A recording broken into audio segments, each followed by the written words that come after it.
होगी। टिड्ड पड़ी नहीं रोटियां और सारियां गल्ला खोटियां। तो जब तक अंदर दो चार रोटी नहीं जाएंगी तब तक जाना यहां से बेकार।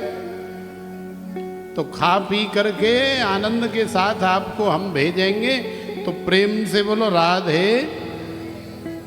तो देखो हम कह रहे थे कि आपके अनंत जन्मों के भाग्यों का जब उदय हुआ है तब जाकर के आपको ये मानव शरीर मिला है, और इसमें आपका कोई ऐसा कर्म नहीं है जिसके आधार पर आपको ये मानव शरीर मिला हो।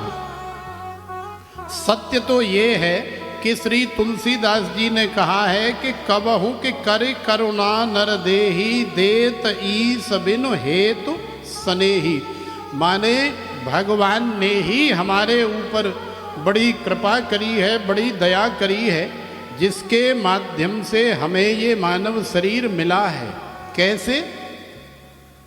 जैसे एक नालायक पुत्र के होने के बावजूद भी उसके माता पिता हमेशा उसे माफ करते रहते हैं, हमेशा उसके ऊपर दया और कृपा की करुणा करते रहते हैं। क्यों?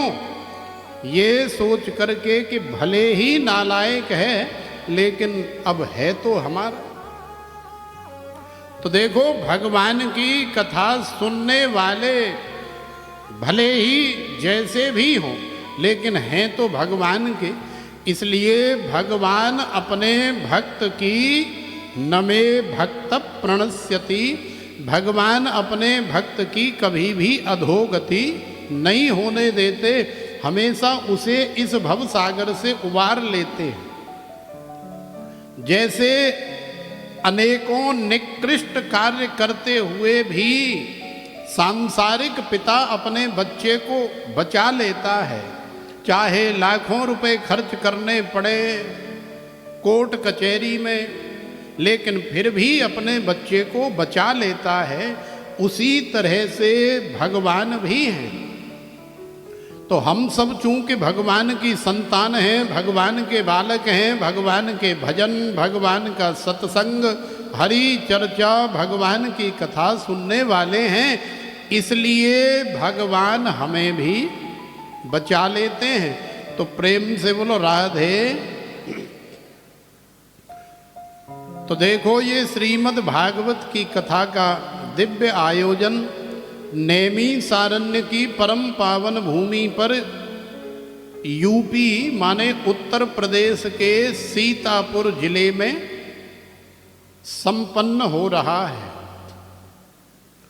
और अनादि काल से चली आ रही ऐसी परंपरा है कि नेमी सारण्य की भूमि पर 88,000 ऋषि मुनि जंगल में निवास करते हैं, और श्री सूत जी महाराज उनके मध्य में वक्ता के रूप में, व्यास के रूप में बैठ करके उन्हें भगवान की कथा सुनाते हैं।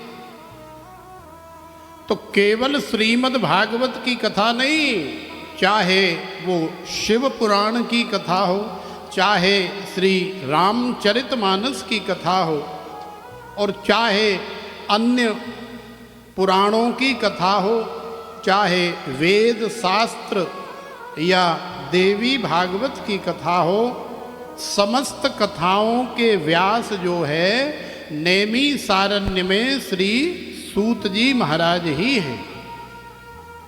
देखो सबसे पहले भगवान की कथा कैलाश मान सरोवर पर विराजमान रहने वाले कैलाशपति महादेव बाबा शंभो माने शिव शंकर भगवान के हृदय में आती है।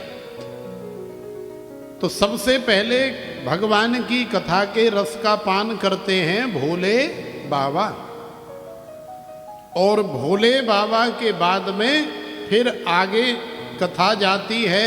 जैसे हमारे श्री सूत जी महाराज हैं, श्री सुखदेव जी महाराज हैं, श्री मैत्रेय जी महाराज हैं, और हमारे सनक, सनंदन, सनातन और सनत कुमार, ये चारों भाई जिनको हम सनकादि के नाम से जानते हैं, इनके पास में कथा जाती है और फिर सारे संसार का कल्याण करने के लिए भगवान की कथा सुनाई जाती है, जिसके माध्यम से केवल मानव जाति का ही नहीं अपितु पशु पक्षी कीट पतंगे जिसके भी श्रवण रंध्र माने कान में भगवान की कथा चली जाती है उसका कल्याण हो जाता है। जैसे कोई इस धराधाम से जा रहा हो जीव, तो उसके अंतिम समय में आप उसके कान में राधे श्याम राधे श्याम राधे श्याम सीताराम सीताराम या केवल राधे राधे राधे राधे माने भगवान के नाम का यदि उच्चारण करोगी या करोगे तो निश्चित रूप से उसका कल्याण हो जाएगा। ऐसे ही जागृत अवस्था में यदि हमने कान के माध्यम से भगवान की कथा सुनी है तो हमारा कल्याण होना ही है। तो प्रेम से बोलो राधे राधे। संख्या के हिसाब से आवाज बहुत कम आ रही है, संख्या में तो कम से कम 350-400 दिखाई दे रही हैं, लेकिन आवाज बहुत कम आ रही है। तो प्रेम से बोलो राधे, ऐसे आवाज आनी चाहिए। ऐसे आवाज आएगी तो हमें भी उत्साह का वर्धन होगा और हम भी आपको सुंदर सुंदर भाव प्रदान करते रहेंगे।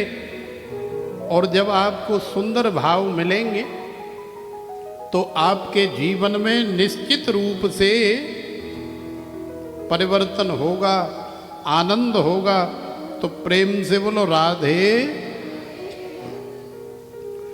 तो देखो नैमी सारण्य की परम पावन भूमि पर 88,000 ऋषि मुनि बैठे हैं, तो साधु संतों का काम क्या है? देखो हम एकदम सूधी सूधी कथा करते हैं। कैसी कथा करते हैं? ऐसी कथा करते हैं कि पढ़े लिखे को भी समझ में आ जाए और जो नहीं पढ़ा लिखा है सांसारिक पढ़ाई उसे भी समझ में आ जाए। अच्छा एक बात बताओ, हमारी आवाज और हमारी कथा आप सबको समझ में तो आ रही है ना, कि हम कह क्या रहे हैं, समझा क्या रहे हैं, बोल क्या रहे, आ रही है ना। तो देखो नैमी सारण्य की परम पावन भूमि पे 88,000 महात्मा बैठे। तो महात्माओं का काम क्या है? महात्माओं का काम है जप करना, ध्यान करना, साधना करना और अन्य भक्ति भाव के माध्यम से सत्संग हरि चर्चा करना। तो महात्मा लोग संत लोग यदि ऐसा करेंगे तो उनका कल्याण तो हो ही चुका है या हो जाएगा। लेकिन नहीं, वास्तव में संत वही होता है जो अपना कल्याण तो करे भी, लेकिन अपने कल्याण के साथ कम से कम 1,000 से भी ज़्यादा जीवों का कल्याण करे, वही वास्तव में संत है। तो देखो नैमी सारण्य की परम पावन भूमि पे ये जो 88,000 बाबा बैठे हैं, ये जो महात्मा संत बैठे हैं, ये वास्तव में संत हैं। भले ही ये सदगृहस्थ हैं लेकिन संत हैं। संत केवल विवाह नहीं किया, केवल वही संत नहीं। संत का मतलब जीवन की जो बहुत सारी उथल पुथल होती है, मन में अनेकों प्रकार की विकृतियां होती हैं और मन में न जाने कितने प्रकार की चंचलता होती है, जब ये सब समाप्त हो जाता है या शांत हो जाता है, तब जा कर के हमारे स्वभाव में संतत्व की उत्पत्ति होती है, माने हमारे जीवन में शांति आती है। देखो घड़ा जब तक खाली रहता है ना, वो ऐसे ऐसे करके वो छलकता ही रहता है, लेकिन जैसे ही घड़ा जल से लबालब भर जाता है तो फिर उसका हिलना डुलना छलकना वो सब बंद हो जाता है। तो ऐसे ही संत हैं, वो चाहे बाल ब्रह्मचारी हों और चाहे सदगृहस्थ हों, चाहे वानप्रस्थी हों और चाहे ब्रह्मचारी इत्यादि हों, उनका भी जब छलकना बंद हो जाता है तो वो संत बन जाते हैं। तो देखो नैमिषारण्य में रहने वाले ये जो 88,000 संत हैं, ये वास्तव में संत हैं। और चूंकि हम बता चुके हैं कि संत वही होता है जो अपने साथ हजारों लाखों का भी कल्याण चाहे। सर्वे भवन्तु सुखिनः सर्वे सन्तु निरामयाः सर्वे भद्राणि पश्यन्तु मा कश्चित् दुख भाग भवेत्। ऐसी भावना किसके हृदय में जागृत होती है? ऐसी भावना केवल एक संत महापुरुष के हृदय में ही जागृत हो सकती है, अन्यथा हमारे जैसे लोगों के मन में ये भावना कहाँ जागृत होती है। अरे देखो तो सही, कल 2 कमरा में रहता था, 10 साल से देख रहे हैं, और मारुति 800 थी, न जाने कहाँ से 2 साल में ही कोठी बना लिया और 25 लाख की गाड़ी लेकर के आ गए। निर्मत्सराणाम सताम, डंक मार दिया। किसने? ईर्ष्या रूपी बिच्छू ने डंक मार दिया, जलन हो गई। हे भगवान, ये इतनी उन्नति इतनी प्रगति कैसे कर लिया? तो सोचो कि हमारे हृदय में दूसरे के उत्थान की, दूसरे की उन्नति की भावना कहाँ है? हम सब लोग एक दूसरे को देख करके जलते रहते हैं। ये इतनी सुंदर क्यों है, मैं क्यों नहीं? इसके पास इतना धन वैभव गाड़ी घोड़ा क्यों है, मेरे पास क्यों नहीं है? माने हम सब अड़ोसी पड़ोसी सब लोग एक दूसरे को देख करके मन ही मन में चिढ़ते रहते हैं, जलते रहते हैं। ये क्या है? ये ईर्ष्या रूपी विकार है जो बार बार हमें डंक मारता रहता है। तो जिसके मन में काम क्रोध लोभ मोह मद और मत्सर माने निर्मत्सराणाम सताम, जब तक ये मत्सर रूपी विकार तुम्हारे हृदय से जाएगा नहीं या शांत नहीं होगा, तब तक तुम्हें एक संतत्व की या संत की प्राप्ति नहीं होगी। तो देखो नैमिषारण्य में रहने वाले जितने महापुरुष हैं वो सब संत हैं। उन्होंने विचार किया, क्या विचार किया? कि भाई भजन करने से, साधन करने से, योग करने से हमारा कल्याण तो हो ही चुका है, लेकिन हम जब ध्यान करके संसार को देखते हैं तो ये संसार के जीव कर क्या रहे हैं? रात्रि को ड्यूटी से आए, मजदूर मजदूरी करके आया, दुकान वाला दुकान बंद करके आया, ऑफिस वाला ऑफिस क्लोज करके आया, और अन्य जो कार्य कर रहे हैं वो सब अपने अपने कार्य बंद करके, कोई 10 बजे आया, कोई 9 बजे आया, कोई 8 बजे आया और कोई 11 बजे 12 बजे भी आते हैं। आ करके क्या करते हैं? आ करके हाथ पैर धोए, भोजन किया, थोड़ी देर टीवी इत्यादि देखी। बच्चे तो उस समय सो जाते हैं, तो बच्चों से तो मुलाकात होती नहीं। अब पत्नी के साथ भी यदि थोड़ी बहुत कोई मन मुटाव है, खटपट है, अब 4 बर्तन हैं घर में तो खटकते ही रहते, तो काम तो सब चलता रहता है, लेकिन जरा सा भी दूध में यदि दही या नींबू की बूंद पड़ जाए तो दूध फट जाता है। तो वो प्रेम या वो प्यार नहीं है, इसलिए भोजन किया और आकर के अपना सो गए। सुबह 10 बजे उठे, नहाए धोए, पत्नी ने नाश्ता बना करके तैयार कर दिया, या तो पैक करा के ले गए या खा करके चले गए, और फिर वही क्रम, फिर रात्रि को आए, फिर वही और फिर वही। तो इस तरह से ये संसार का क्रम चलते हुए जब नैमिषारण्य में रहने वाले उन 88,000 संतों ने देखा तो उनके हृदय में वेदना हुई, उनके हृदय में कष्ट हुआ कि अरे देखो तो सही ये संसार की क्या दशा हो रखी है भाई, ये संसार वालों का कल्याण कैसे होगा? क्या केवल खाने पीने, काम करने, पैसा कमाने के लिए और भोग विलास, इंद्रिय सुख इत्यादि प्राप्त करने के लिए ही क्या मानव का शरीर धारण किया है? भाई ये सारे कार्य तो पशु पक्षी कीट पतंगे इत्यादि सब कर ही रहे हैं। तो मानव का शरीर क्यों धारण किया है या मानव का शरीर क्यों मिला है? क्या केवल इसीलिए मिला है? तो विचार करते हैं कि नहीं, साधन धाम मोक्ष करे द्वारा।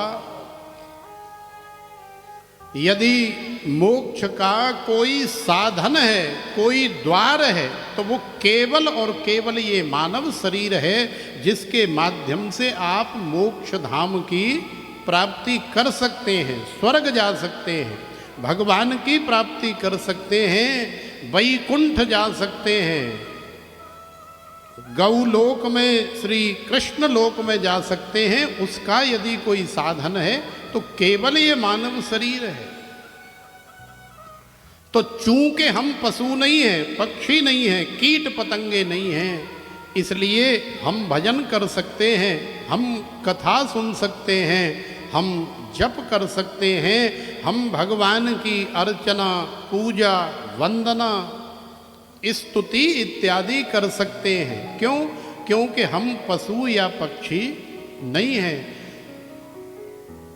तो देखो संतों के हृदय में कष्ट हुआ, वेदना हुई कि नहीं, ये संसार वालों का कल्याण हमें करना है।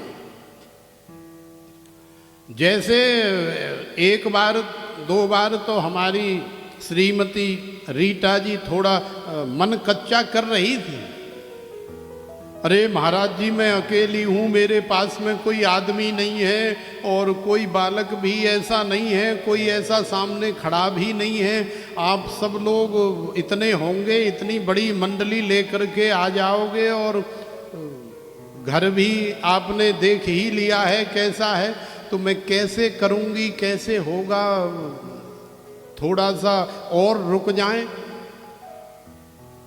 तो मन में अनेकों प्रकार के विचार आ रहे थे, लेकिन पूज्य राधिका दीदी जी ने डोज दे दिया, बोले ना,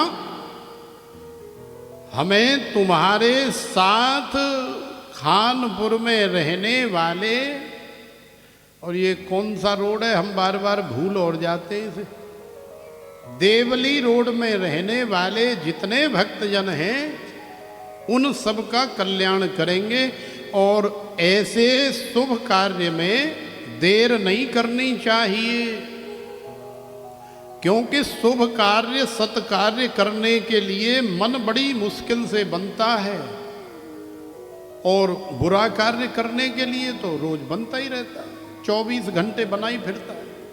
लेकिन कोई ऐसा सत्कार्य करने के लिए तो दिल बड़ा पक्का करना पड़ता है, ठोस एकदम मजबूत।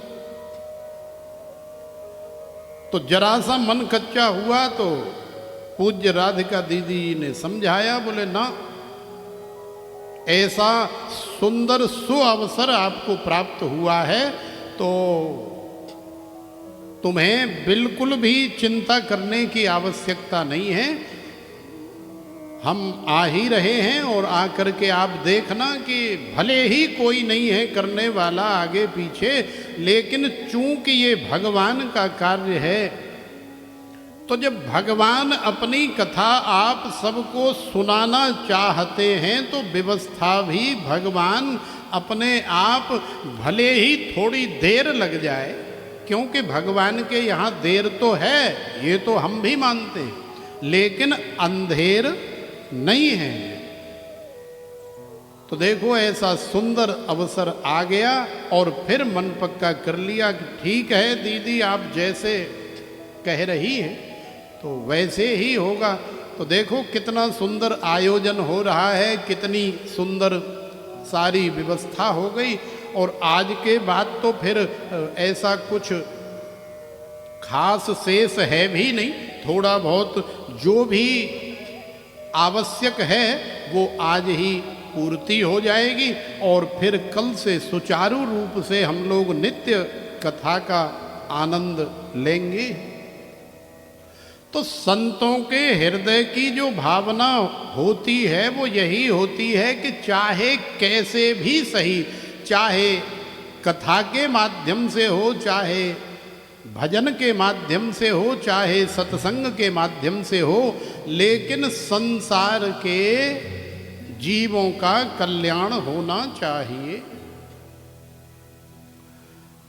तो जब उनके हृदय में ऐसी भावना प्रकट हो गई तो देखो, परहित बस जिनके मन माही, तिन कहूँ जग दुर्लभ कछु नाही। यदि हमारे हृदय में दूसरे के उत्थान की, दूसरे की उन्नति की, दूसरे की प्रगति की या दूसरे के कल्याण की भावना यदि वास करती है तो निश्चित रूप से मान लो कि फिर हमारे लिए संसार में कुछ भी दुर्लभ नहीं है, सब कुछ सुलभ हो जाता है। तो संतों के हृदय में जब ऐसी भावना जागृत हो गई तो भगवान ने कृपा करी और भगवान की कृपा से, भगवान की दया से श्री सूत जी महाराज महर्षि वेदव्यास जी के शिष्य चले आए अनायास और श्री सूत जी महाराज का उन समस्त 88,000 शौनक आदि साधु संत ऋषि मुनियों ने बड़ा सुंदर स्वागत सत्कार किया, वंदन किया, अभिनंदन किया और निवेदन किया। बोले महाराज, आप जैसे महापुरुषों का मिलना बड़ा कठिन होता है, लेकिन आज आप अनायास भगवान की कृपा से पधारे हैं, आ गए हैं, तो आपसे निवेदन है कि हमारे कल्याण के लिए और संसार के कल्याण के लिए आप हमें भगवान की कथा सुनाएं। तो श्री सूत जी महाराज चूंकि केवल 21 वर्ष की अवस्था है, इसलिए श्री सूत जी महाराज थोड़ा सकुचा रहे हैं, संकोच कर रहे हैं।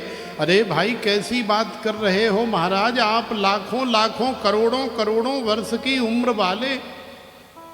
अरे कई संत तो ऐसे हैं जिनके जीवन में न जाने कितने इंद्र बदल गए, कई संत ऐसे हैं जिनके जीवन में न जाने कितने ब्रह्मा बदल गए, कई संत ऐसे जिनके जीवन में न जाने कितनी चतुर्युगियां बदल गई। तो इतनी बड़ी लंबी लंबी उम्र वाले संत लोगों को हम क्या कथा सुनाएंगे? कल परसों के छोरा, कल परसों के हम बालक हैं। महाराज, ऐसा आग्रह, ऐसा निवेदन न करो, हमें तो बड़ी शर्म लग रही है। तो थोड़ी देर तो श्री सूत जी महाराज शर्माए, सकुचाए, बड़ा संकोच किया, लेकिन फिर उन्होंने देखा कि बहुत आग्रह कर रहे हैं तो उनका आग्रह स्वीकार कर लिया और इसी तरह से बड़ी सुंदर व्यासपीठ बनाई और नेमी सारण्य में बड़ा सुंदर संपूर्ण अरण्य कथा का पांडाल तो है ही। और श्री सूत जी महाराज व्यास पर आसीन हो गए। व्यास पर आसीन होकर के श्री सूत जी महाराज ने भगवान की कथा सुनाई। लेकिन भगवान की कथा सुनाने से पहले श्री सूत जी महाराज ने अपने श्री गुरुदेव भगवान का स्मरण किया, श्री गुरुदेव महाराज को याद किया। देखो, याद रखो, जिसके जीवन में गुरु नहीं है, समझ लो उसका जीवन अभी शुरू नहीं है। तो जिन माता बहनों ने अभी तक नामदान या गुरु दीक्षा नहीं ली है वो ले सकती हैं कभी भी। अभी तो बहुत दिन यहाँ पर हम लोग कथा का आनंद लेंगे। तो कोई भी कार्य करो तो सबसे पहले अपने गुरुजी का स्मरण करो, अपने गुरुजी को प्रणाम करो, क्योंकि हमारा जीवन या हमारे जीवन में जो कुछ भी है वो वास्तव में हमारे श्री गुरुदेव भगवान की ही कृपा है। गुरु में तुम में भेदन देवा, गुरु सेवा सो तुम्हारी सेवा। माने गुरु में और भगवान में किसी प्रकार का कोई भेद नहीं होता है। तस्मिस् तज्जने भेदा भावात् तदेव साध्यताम, तदेव साध्यताम। इसे हमें साधना चाहिए। भगवान के यदि प्रत्यक्ष रूप से संसार में दर्शन करने हैं तो प्रत्यक्ष रूप से श्री गुरुजी महाराज के रूप में ही हम लोग भगवान के दर्शन कर सकते हैं, क्योंकि श्री कृष्णम वंदे जगत गुरुम, माने भगवान श्री कृष्ण ही गुरु हैं और गुरुजी ही श्री कृष्ण हैं। दोनों में किसी प्रकार का कोई भेद नहीं है। तो देखो श्री सूत जी महाराज ने अपने श्री गुरुदेव माने महर्षि वेदव्यास जी का स्मरण किया, उनका चिंतन किया। तो हम भी अपने अपने गुरुजी महाराज का स्मरण करें, आंख बंद करके उन्हें याद करें। और जिन माता बहनों ने अभी गुरुजी नहीं बनाए हैं वो श्रीमद् भागवत भगवान को अपना गुरुजी मान करके इनका दर्शन करते हुए ध्यान करें। और इस भाव के साथ में हम लोग श्री गुरुजी महाराज को प्रणाम करें। अब वैसे तो हमने सुना था कि यहाँ पंजाबी माता बहन ज़्यादा हैं, तो चूँकि आज तो हमें केवल भगवान को प्रणाम ही करना है, भगवान का स्मरण गुरुजी महाराज को प्रणाम ही करना है। तो कल से हर तरह के भाव आपको दिए जाएंगे। और जैसा कि आप सब लोग जानते हैं कि कल से नित्य आप सब लोग यहाँ 11 बजे आएंगी। 11 से 3 बजे तक कथा का समय है। और जब आ जाएंगी आप तो हम भी आपको यहीं इसी व्यासपीठ पर मिलेंगे और भगवान की कथा का आनंद लेंगे। तो आइए इस पंजाबी भाव के माध्यम से हम गुरुजी का स्मरण करें।